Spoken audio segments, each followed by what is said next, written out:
বৰপেটা ৰোডত চোৰে লুটিলে ইলেক্ট্ৰনিক্স দোকান, নগদ ধনসহ বিভিন্ন সা সামগ্ৰী।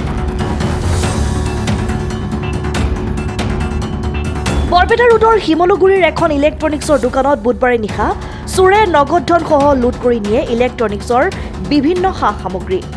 বৰপেটা ৰোডৰ শিমলাগুৰি চকত থকা দাস ইলেক্ট্ৰনিক্স নামৰ দোকানখনৰ ছালৰ টিনপাত কাটি ফল চিলিং ভাঙি দোকানত প্ৰৱেশ কৰে। চোৰে দোকানখনৰ পৰা ইলেক্ট্ৰিকেল তাঁৰ, ফেন আদিৰ লগতে বহু সা সামগ্ৰী চুৰি কৰি নিয়ে। উল্লেখ্য যে বিগত কিছুদিন পূৰ্বে উক্ত স্থানেৰেই আন দুখনমান দোকানত চোৰে লুটপাট চলাই লুটি নিছিল নগদ ধনসহ বহু মূল্যৱান সামগ্ৰী। দীৰ্ঘদিনৰ পৰাই বৰপেটা ৰোডৰ বিভিন্ন স্থানত চোৰে লুটপাট চলাই বহু লোকক সৰ্বশান্ত কৰিছে যদিও বৰপেটা ৰোডৰ স্মাৰ্ট আৰক্ষীয়ে চোৰৰ উপদ্ৰৱ বন্ধ কৰিবলৈ সক্ষম হোৱা নাই। বৰপেটা ৰোডত চোৰৰ উপদ্ৰৱ বন্ধ কৰিবলৈ আৰক্ষীক টহল দিবলৈ দাবী জনাইছে ৰাইজে। টিং কাটি ওপৰেদি সোমাইছে, কিমান সাহস! চিলিং ভাঙাইছে, তাতে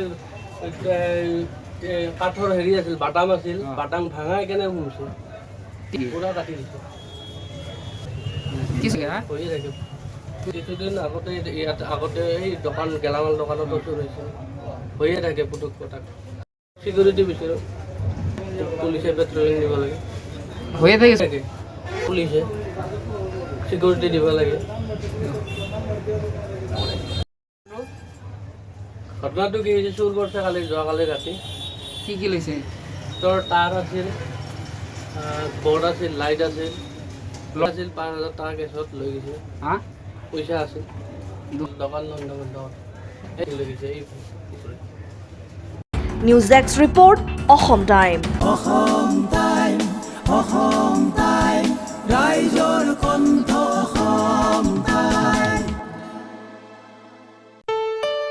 ঘৰত আনন্দ আৰু সম্পৰ্কৰ চমক বজাই ৰাখিবলৈ জৰুৰী হৈছে সকলো আনন্দময় মুহূৰ্তত মৰমৰ উপহাৰ দিয়াটো।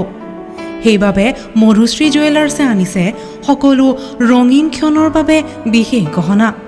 হীৰাৰে হওক, সোণৰে হওক বা ৰূপৰে হওক, শ্ৰেষ্ঠ ডিজাইনছ আৰু হলমাৰ্কযুক্ত গহনাই ৰাখে সম্পৰ্কক নিখুঁত। তেনেহ'লে আজিয়ে আনক আনন্দ মধুশ্ৰী জুৱেলাৰ্ছৰ সৈতে। যোগাযোগ কৰক 7002800341 নাইবা ভিজিট কৰক LNB ৰোড, নলবাৰী, অসম।